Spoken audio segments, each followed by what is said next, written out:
Mega star Chiranjeevi Ravi Teja भव्य उद्घाटन समारोह में हुए शामिल। रावण शूट की महान पूजा अनुष्ठान कल हैदराबाद के अन्नपूर्णा स्टूडियो में संक्रांति 14 जनवरी को हुई। चिरंजीवी धूप के चश्मा के साथ एक अर्ध औपचारिक पहनावे पहने हुए थे और दूसरी ओर रवि तेजा ने अपने फिल्म के प्रीमियम के लिए लापरवाही के कपड़े पहने हुए थे, जो स्वेटर्स और डेनिम ट्राउजर पहने हुए थे। विद्युत जमाल शुरू की IB 71 की शूटिंग, देशभक्ति से लेवरेज होगी फिल्म। एक्शन सुपरस्टार विद्युत जमाल अपने production house action hero films को लॉन्च करने का अब निर्माता बन गए हैं, जो राष्ट्रीय पुरस्कार विजेता फिल्म मेकर संकल्प रेड्डी के साथ अपनी पहली जासूसी थ्रिलर फिल्म IB 71 बना रहे हैं। अभिनेता विद्युत जमाल इसमें एक खुफिया अधिकारी की भूमिका निभा रहे हैं। फिल्म IB 71 की एक सच्ची घटना पर आधारित है।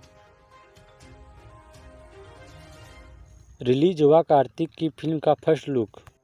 पोंगल के पावन अवसर पर फिल्मकार मुथैया की बहुप्रतीक्षित एक्शन फिल्म वीरुमन अभिनेत्री कार्तिक का फर्स्ट लुक पोस्टर जारी किया गया। कई कारणों से इस तस्वीर ने काफ़ी चर्चा पैदा की है। प्रसिद्ध फिल्मकार शंकर की बेटी अदिति शंकर इस फिल्म में अपना अभिनय पदार्पण की, जिसमें वह महिला नायक का चित्रण करती है। मध्य प्रदेश में 31 जनवरी तक बंद रहेंगे 12वीं तक school.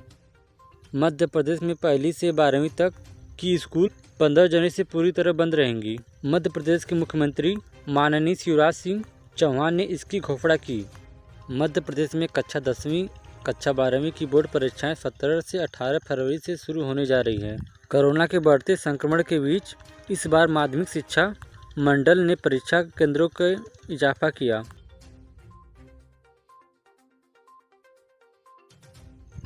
RRB NTPC CBT first के नतीजे आज होंगे घोषित। RRB NTPC के नतीजे का स्टूडेंट काफ़ी समय से इंतजार कर रहे थे। इन नतीजे को 15 जनवरी 2022 को घोषित किया जाएगा। आधिकारिक वेबसाइट rrbcdg.gov.in पर जाकर नतीजों को चेक किया जा सकता है। बता दें कि ये परीक्षा 28 दिसंबर 2020 से 31 जुलाई 2021 तक 7 चरणों में आयोजित की गई थी। इनमें 1 करोड़ से ज़्यादा उम्मीदवार शामिल हुए थे।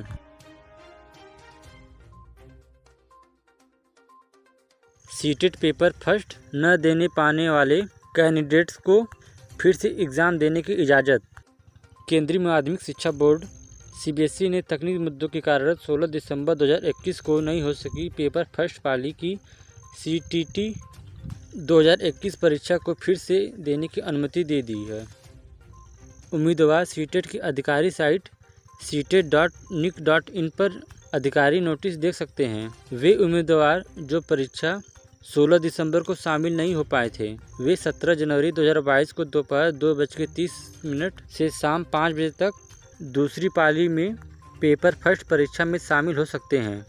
बोर्ड सीटेट 2021 परीक्षा तब तक के लिए आयोजित करेगा जो 16 और 17 दिसंबर को निर्धारित की गई थी।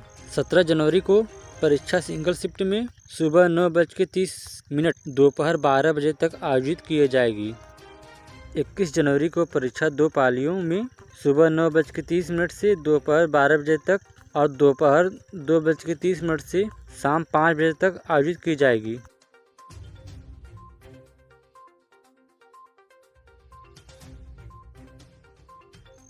आर्मी वेलफेयर एजुकेशन सोसाइटी की ओर से 8,700 पदों पर निकली भर्ती। कैंडिडेट 28 जनवरी तक करें अप्लाई। उम्मीदवारों के लिए आयु सीमा 40 वर्ष से कम और अनुभवी उम्मीदवारों के लिए 57 वर्ष से कम होनी चाहिए।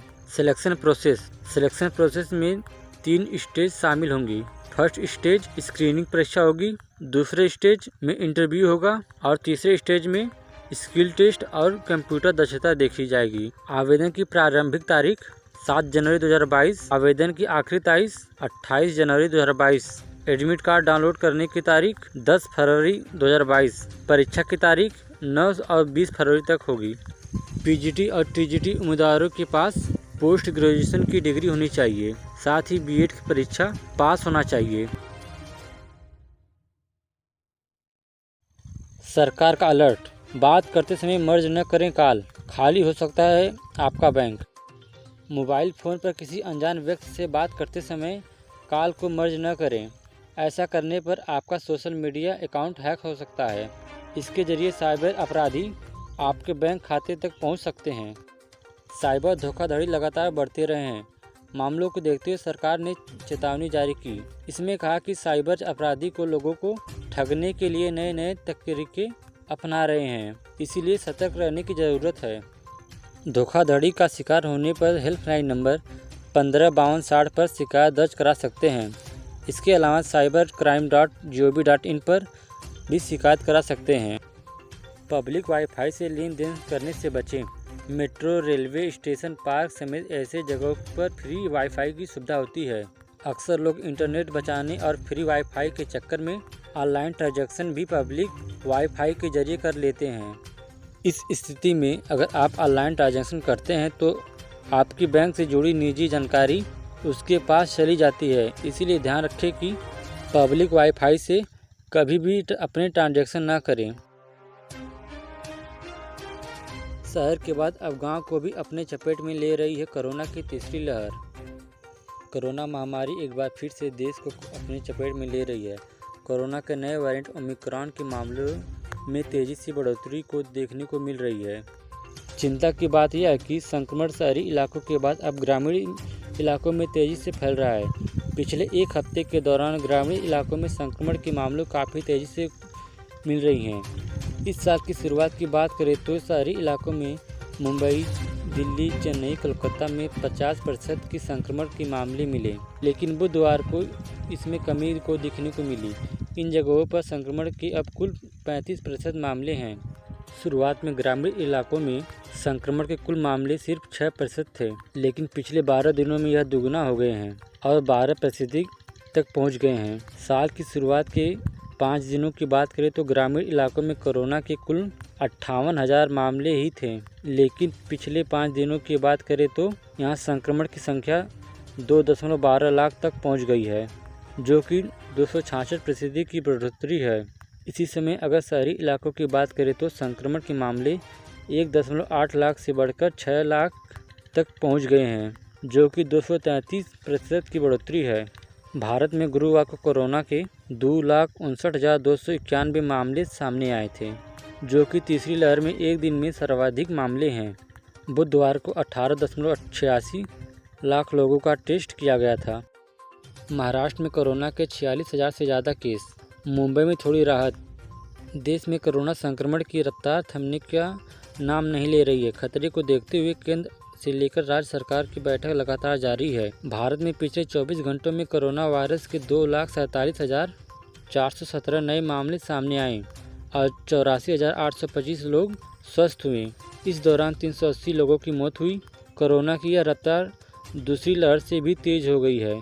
सबसे अधिक चिंता करने वाली बात यह है कि सक्रिय मामलों की संख्या 11,17,531 को पार हो कर गई। इन सबके बीच एक बड़ी जानकारी यह सामने आई कि देश के 300 जिलों में संक्रमण की दर 5% से अधिक हो गई है। पश्चिमी बंगाल में कोरोना वायरस के 23,467 नए मामले सामने आए। 8,139 लोग डिस्चार्ज हुए और 26 लोग कोरोना से मौत हुई। बीकानेर गुवाहाटी ट्रेन हादसा। राजस्थान के 2 मंत्री घटनास्थल के लिए हुए रवाना। पश्चिम बंगाल में बीकानेर गुवाहाटी ट्रेन दुर्घटनाग्रस्त मामले में रेल मंत्री अश्विनी वैष्णव मौके पर पहुंचे और हादसे वाले जगह का निरीक्षण किया। वहीं राजस्थान के 2 मंत्री घटनास्थल के लिए रवाना हो गए। आपको बता दें कि इस हादसे में 9 लोगों की मौत हो गई, जबकि 46 यात्री घायल हुए, जिनमें 20 लोग गंभीर रूप से घायल बताए जा रहे हैं। नज़दीकी 2 अस्पतालों में यात्री को भर्ती कराया गया। रेलवे की ओर से मृत यात्रियों को परिजनों को 5 लाख रुपये, गंभीर घायलों को 1 लाख रुपये और घायल को 25,000 रुपये सहायता राशि दी जाएगी। हरिद्वार में मकर संक्रांति पर गंगा स्नान नहीं कर पा रहे हैं श्रद्धालु। कोरोना के बढ़ते मामलों का प्रभाव एक बार फिर से पर्व त्यौहार पर पड़ने लगा है। आज मकर संक्रांति के मौके पर इसका साफ असर दिख रहा है। हरिद्वार जिला प्रशासन ने बढ़ते कोरोना के संक्रमण को देखते हुए मकर संक्रांति पर श्रद्धालुओं के स्नान करने पर प्रतिबंध लगा दिया गया है। हरिद्वार में कोरोना के मामले तेजी से बढ़ रहे हैं। 1 जनवरी से अब तक जिले में कोरोना के 2,187 मरीज मिल चुके हैं।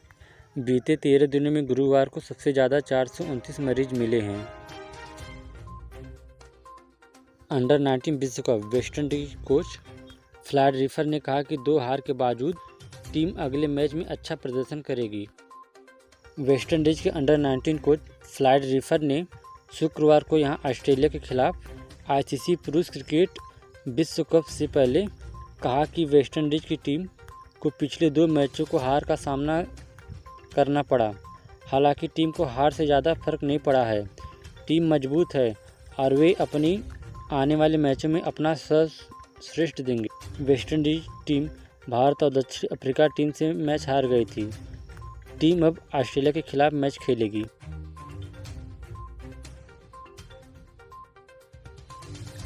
T20 world cup 2022 international cricket council ICC ने घोषणा कर दी कि ऑस्ट्रेलिया में आयोजित किए जाने वाले T20 वर्ल्ड कप 2022 के फुल शेड्यूल की घोषणा 21 जनवरी को की जाएगी। वहीं इस वर्ल्ड कप में खेले जाने वाले मैचों के लिए टिकट की बिक्री 7 फरवरी से शुरू कर दी जाएगी। साल 2007 में शुरू किए गए T20 वर्ल्ड कप का यह 8वां सीजन होगा। इस साल आयोजित होने वाले T20 वर्ल्ड कप की शुरुआत 16 अक्टूबर से होगी। इसका समापन 13 नवंबर को किया जाएगा। इस टूर्नामेंट में कुल 45 मुकाबले खेले जाएंगे और उन्हें 7 वेन्यू पर आयोजित किया जाएगा।